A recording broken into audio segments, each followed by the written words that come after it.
Zaben shekara ta 2027 mai zuwa na ƙara ɗaukar hankali duba da yanda ko jam'iyyun hamayyar Najeriya za su iya tsayar da ɗan takara guda ɗaya bisa yanda suke ƙoƙari domin haɗe muryarsu guda ɗaya su fitar da ɗan takara guda ɗaya wanda zai kara da Bola Ahmed Tinubu. Sai dai wasu na ganin wannan wani al'amari ne da zai yi wuya su iya tsayar da ɗan takara guda ɗaya. Duk da cewa za su yi haɗakar jam'iyyun siyasar ne wanda suke 'yan hamayya gaba ɗaya su haɗe guri ɗaya domin fidda ɗan takara guda ɗaya. Shin Atiku Abubakar ne ko Peter Obi ko kuwa Kwankwaso? Masu saurare ku biyo mu cikin wannan rahoto domin jin batutuwan da muke tafa da shi. A daidai lokacin da jam'iyyun hamayya a Najeriya suke ƙoƙarin ɗinkewa domin fitar da ɗan takara ɗaya tilo da zai fafata da shugaban ƙasa Bola Ahmed Tinubu a babban zaben ƙasar ta Najeriya da ke tafe. Hankali ne ya fara komawa kan wanda zai yi takara ya samu amincewar sauran. A makon jiya ne a Najeriya jam'iyyun hamayyar ƙasar suka gudanar da wani taron gangami a birnin Ibadan na jihar Oyo domin samar da matsaya kan yadda wato za su fuskanci zaben mai zuwa na shekara ta 2027. A taron ne PDP da ADC da Labour Party da kuma NNPP suka bayyana cewa zai yi wuya a iya kayar da Bola Ahmed Tinubu idan ba sun haɗa ƙarfi da ƙarfe ba domin yi masa taron dangi su fuskance shi. Kusan duk wani jigo na hamayya a ƙasar ya halarci taron, kamar tsohon mataimakin shugaban Najeriya Atiku Abubakar da tsohon gwamnan Anambra Peter Obi da tsohon gwamnan Kano Rabi'u Musa Kwankwaso da tsohon gwamnan Rivers Rotimi Amici Aminu Waziri Tambuwal, tsohon gwamnan jihar Sokoto. Sai kuma mai masaukin baki gwamna Seyi Makinde da shugaban wani wato tsagi na PDP Tanimu Kabiru Turaki da wasu jigajigan jam'iyyu daban-daban da sauran wato masu ruwa da tsaki. Babban abin da ya fito daga taron shine amincewar da 'yan hamayya suka yi ta tsayar da ɗan takarar shugaban ƙasa guda ɗaya tilo sai su haɗu su mara masa baya ya gwabza da shugaban ƙasa Bola Ahmed Tinubu. Jam'iyyun da suka shiga cikin wannan haɗakar daga cikinsu akwai ADC, PDP, Labour, NNPP, PRP, Accord, APM, YP, ADP. Haɗakar za ta yiwu kuwa? A game da wato haɗakar jam'iyyun hamayyar za ta yiwu domin fuskantar Tinubu, Dr. Kabiru Sufi, mai sharhi kan harkokin siyasa a Najeriya ya ce, akwai sauran aiki ja a gaban jagororin. Sun dai yi alkawari, amma tabbatar da lamarin ne ake jinjinawa. Bayan haka kuma, bayan an tabbatar da ɗan takara, akwai fargabar ko duk za su iya haƙura su mara masa baya, in ji shi. Sufi ya ce ƙalubale ne babba domin a cewarsa wani ɗan takarar ba shi ba ne matsalar, inda ya ƙara da cewa wasu magoya bayansu ne za su iya yin tasiri wajen samun cikakkiyar haɗakar.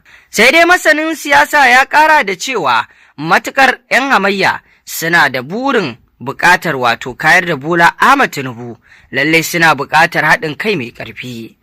Alƙalman zaben da ya gabata ya nuna cewa idan ba haɗakar aka yi ba, nasara za ta yi wahalar samuwa, musamman ganin yadda APC ke ƙara janyewa tare da gwamnoni. A ƙarshe ya shawarci jam'iyyun hamayyar su jajirce sannan su yi haƙuri da duk abin da ya biyo bayan wato fitar da ɗan takararsu. Shekara ta 2027 kamar shekara ta 2025 ne kuwa? A zaben shekara ta 2025 an yi shigen wato haka, inda manyan 'yan hamayya suka haɗu a inuwar jam'iyyar APC domin tunkarar jam'iyyar PDP mai mulki a lokacin.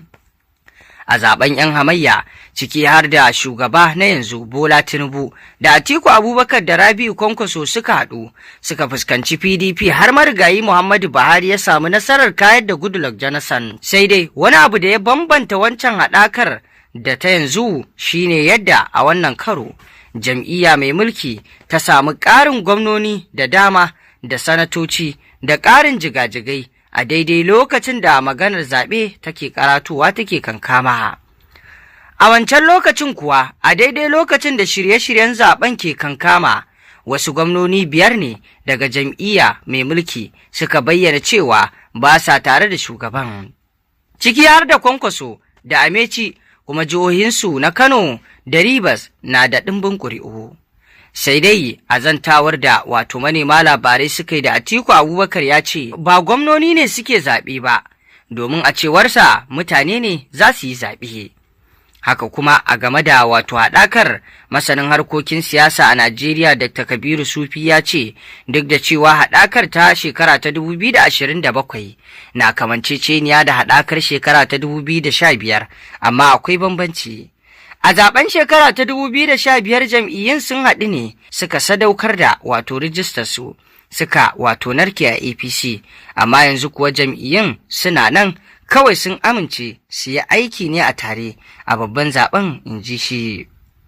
Masu neman takara a jam'iyyun haɗaka daga cikin lissafin takarar da ake yi a jam'iyyar ADC ko kuma jam'iyyar da 'yan hamayyar za su fitar da ɗan takarar guda ɗaya, akwai waɗanda suka fi ƙarfi kamar haka: Atiku da Obi da Kwankwaso, Atiku da Makinde, Atiku da Amici. Kalubalen da ke gaban 'yan hamayyar: a watan Afrilu na shekara ta 2025 ne wasu jigajigan 'yan siyasa a Najeriya suka amince da African Democratic Congress ADC a matsayin jam'iyyar da za su kulla kawancen haɗaka a cikinta. 'Yan siyasar sun ce sun amince da ADC ne da nufin haɗa ƙarfi da ƙarfe a cikinta, da nufin kawar da jam'iyyar APC daga mulkin Najeriya a zaben shekara ta 2027.